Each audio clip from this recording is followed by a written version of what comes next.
Assalamualaikum warahmatullahi wabarakatuh.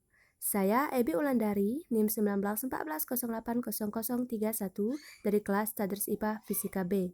Pada video kali ini, saya akan membahas mengenai biotermal. Yang pertama yaitu pengertian biotermal dan metabolisme. Yang pertama yaitu biotermal.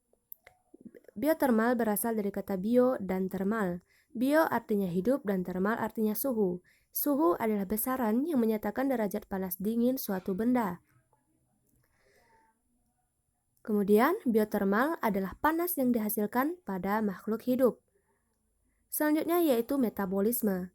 Metabolisme merupakan keseluruhan reaksi yang terjadi di dalam sel, meliputi proses penguraian dan sintesis molekul kimia yang menghasilkan dan membutuhkan panas atau energi serta dikatalis oleh enzim. Merupakan proses pengolahan zat gizi dari makanan yang telah diserap oleh tubuh untuk diubah menjadi energi. Selanjutnya yaitu hukum 1 termodinamika dalam sistem biologi. Hukum 1 termodinamika terkait dengan kekekalan energi. Energi total dari suatu sistem termodinamika terisolasi adalah konstan. Kemudian, hukum 1 termodinamika menyatakan energi tidak dapat dimusnahkan atau diciptakan. Semua organisme biologis membutuhkan energi untuk bertahan hidup. Misalnya, untuk menjalankan fungsi sel dan berperan dalam proses fotosintesis atau energi disuplai oleh matahari. Kemudian selanjutnya hukum 2 termodinamika dalam sistem biologi, yaitu terkait dengan hukum entropi. Entropi merupakan suatu besaran yang tergantung pada keadaan sistem. Dalam sistem tertutup, seperti alam semesta, energi ini tidak dapat dikonsumsi tetapi diubah dari suatu bentuk ke bentuk lainnya. Misalnya, pada hewan, semakin rendah energi yang tersedia, semakin sedikit jumlah organisme yang dapat didukung. Pada proses fotosintesis, hilangnya energi ke lingkungan sekitarnya menghasilkan peningkatan. Kemudian, penggunaan energi panas di bidang kesehatan.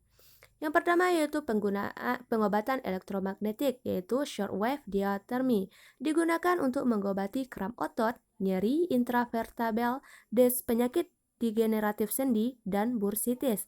Kemudian ada microwave diathermy, yaitu digunakan untuk fraktur, strains dan sprains, bursitis, radang tendon, dan arthritis. Kemudian penggunaan energi panas untuk diagnosis, yaitu termografi, alat diagnostik yang menggunakan energi panas untuk mendeteksi temperatur permukaan kulit atau memberi gambaran pada termogram. Selanjutnya berdasarkan metodenya, yang pertama ada metode konduksi. Pada metode konduksi ini, bahan konduksi panas melalui metode konduksi. Yang pertama ada kantong air panas, yaitu sebagai pereda nyeri. Kemudian handuk panas, yaitu pengobatan pada daerah otot yang sakit. Kemudian mandi uap, yang digunakan pada penyegar atau penghasil efek relaksasi otot. Kemudian wax bath, untuk mentransfer panas dari tungkai bawah, terutama pada orang tua. Kemudian metode radiasi, yaitu memanfaatkan electric fire untuk treatment dan inframerah. Kemudian metode elektromagnetis, ada shortwave diathermy dan microwave diathermy. Kemudian selanjutnya prinsip biometral pada pengaturan suhu tubuh. Suhu tubuh adalah suatu keadaan kulit di mana dapat diukur dengan menggunakan termometer.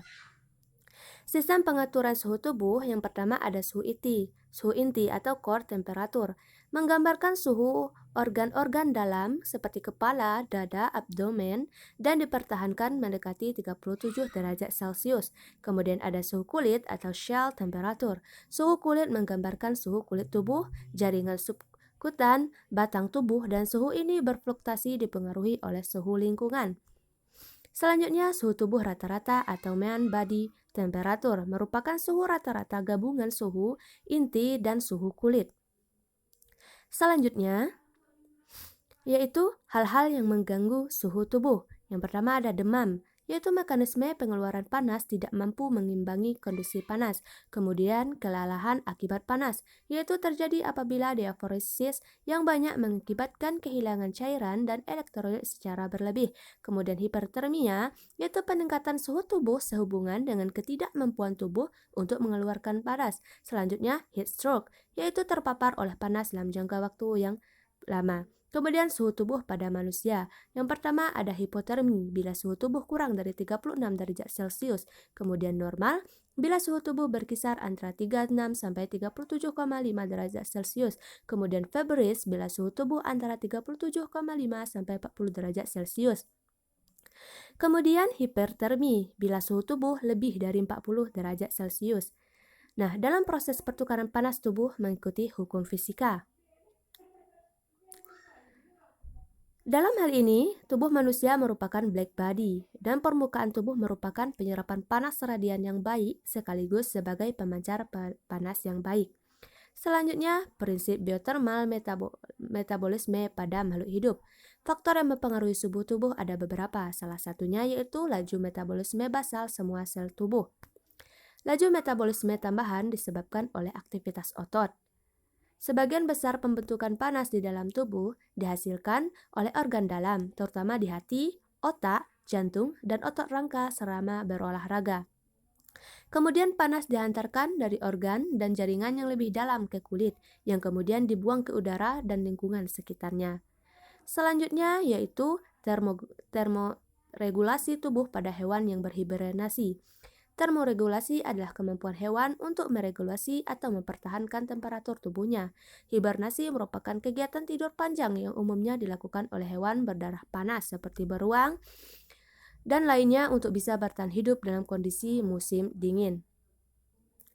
Selanjutnya ada contohnya yaitu termoregulasi pada beruang kutub. Pada musim dingin melakukan aktivitas tidur panjang.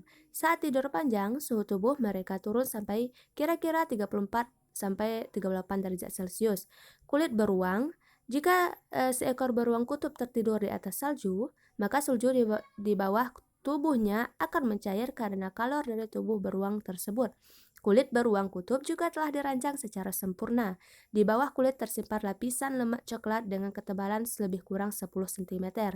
Lemak yang berwarna gelap ini akan mengangkat radiasi lebih banyak daripada lemak yang umumnya berwarna putih atau kuning. Dan kemudian radiasi tersebut disimpan hingga akan diubah menjadi energi atau panas oleh metabolisme tubuh beruang kutub. Selanjutnya yaitu pada musim dingin, beruang akan meminimalisasi pengeluaran energi dengan cara yang umum disebut hibernasi. Hibernasi adalah semacam taktik dan strategi hewan untuk menyiasati suhu udara yang sangat dingin, ataupun sebagai suatu masa untuk benar-benar mengistirahatkan seluruh organ tubuhnya dan pada musim panas, beruang akan mendinginkan tubuhnya dengan berenang di air yang suhunya sangat dingin, mencapai negatif 4 derajat Celcius. Kemudian selanjutnya yaitu aliran energi dalam sistem biologi di alam. Aliran energi adalah rangkaian urutan perpindahan bentuk energi satu ke bentuk energi yang lainnya. Aliran energi pada sistem biologi di alam contohnya yaitu rantai makanan. Rantai makanan merupakan contoh dari adanya aliran yang sedang terjadi pada sebuah ekosistem. Salah satu cara untuk menjaga keseimbangan ekosistem yang dilakukan oleh ekosistem itu sendiri adalah dengan menjaga perputaran energi dan nutrisi yang diterima dari sumber luar. Nah, kemudian selanjutnya yaitu integrasi nilai-nilai Islam. Yang pertama yaitu ada Quran surah Al-Furqan ayat 16 yaitu tentang kekekalan energi. Hukum 1 termodinamika. Kemudian Quran surah Ar-Rahman ayat 9 tentang hukum entropi. Quran surah Yasin ayat 40 tentang api atau energi panas atau fungsinya pada energi panas. Kemudian demam. Nabi Muhammad SAW menurunkan demam dengan air dingin atau pengaturan suhu tubuh. Nah, demikianlah review materi untuk biotermal. Terima kasih. Wassalamualaikum warahmatullahi wabarakatuh.